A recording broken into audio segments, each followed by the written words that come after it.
Bom, seja bem-vindo, seja bem-vinda, e essa nossa dica de hoje é para aqueles que atuam na advocacia criminal, ou que estão iniciando na prática da advocacia criminal. Vários detalhes da prática da advocacia criminal, infelizmente, a gente não aprende na faculdade.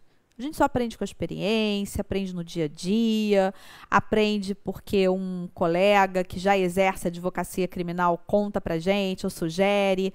E alguns são pequenos detalhes que fazem toda a diferença na qualidade da sua advocacia, na elaboração das suas teses de mérito. E hoje a gente vai conversar sobre a importância de como você vai atender o seu cliente, de como você vai coletar dele todos os dados que vão ser importantes para a construção da sua defesa.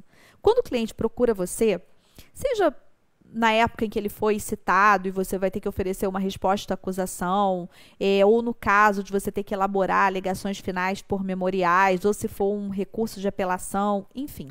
A qualidade da tese defensiva vai depender de vários fatores. É claro que se já existe um processo, você tem que consultar esse processo, você tem que tirar cópias, porque você precisa estudar todos os detalhes que estão ali.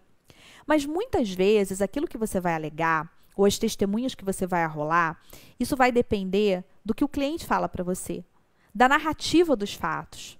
Só que nós somos seres humanos, o advogado não é diferente dos outros, então como é que ele vai lembrar de tudo?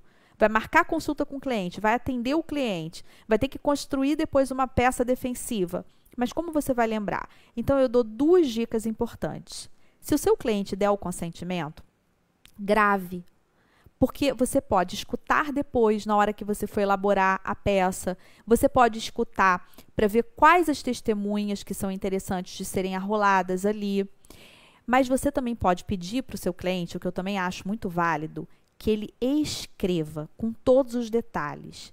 E que, de preferência, se você tiver tempo para isso, se você não tiver, de repente, com prazo apertado para uma peça processual, você dê a ele uns 3 dias para ele fazer isso.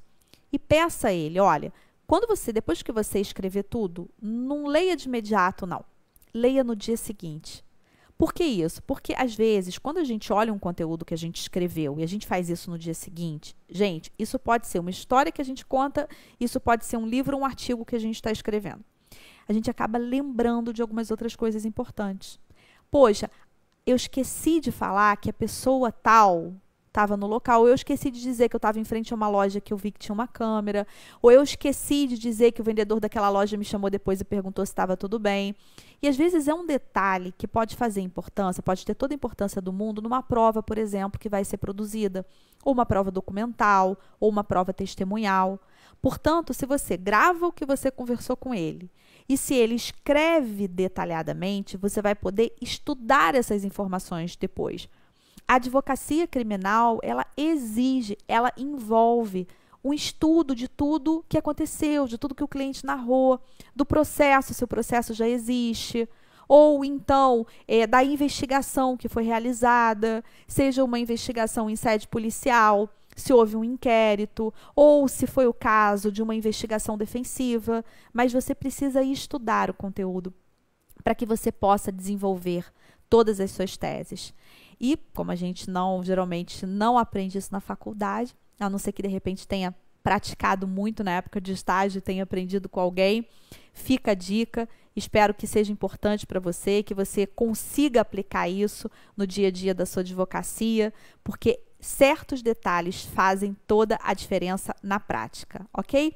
E eu vou deixar um link por aqui em algum lugar desse vídeo, caso você queira conhecer o nosso curso de prática na advocacia criminal. Ele serve para advogados que estejam iniciando, ou para aqueles que atuam em outras áreas e querem ir para a advocacia criminal, ou para aqueles que querem se atualizar. Então, de repente, ele vai ser útil para você. Espero que você tenha curtido esse vídeo. Se você estiver me acompanhando no YouTube, curta, compartilhe se você quiser. Como eu sempre digo, conhecimento compartilhado é conhecimento aplicado. E ative as notificações para que a gente possa se ver novamente. Beijo no coração, até o nosso próximo vídeo.